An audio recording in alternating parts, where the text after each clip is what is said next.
Vincent Otieno.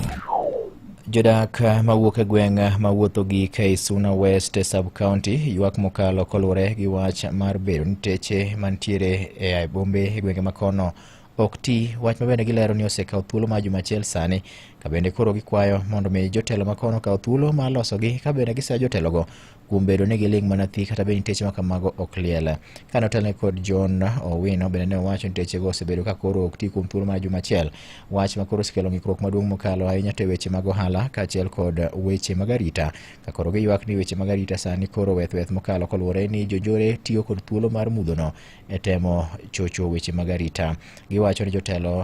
ni techego ma bende oringo kawuok e bath apaya mawuok Migori ka ochomo Hispania nyaka dhi machop chwe e chiro mar wuotho gik ok osebedo ka tiyo kuom thuolo mar higa achiel mangima, to onge jatelo moro amora mosekawo thuolo mondo mi koro chiw lipot kotenore kod wachni kendo dwar yo manyalo losego e yo makare. Gisea jotelo e gwenge makono kuom weg kendo ling' mana thi ka gin to gichandore, kata bende gimbe gin jogo machulo osuru mana kaka jomamoko ne sirikal.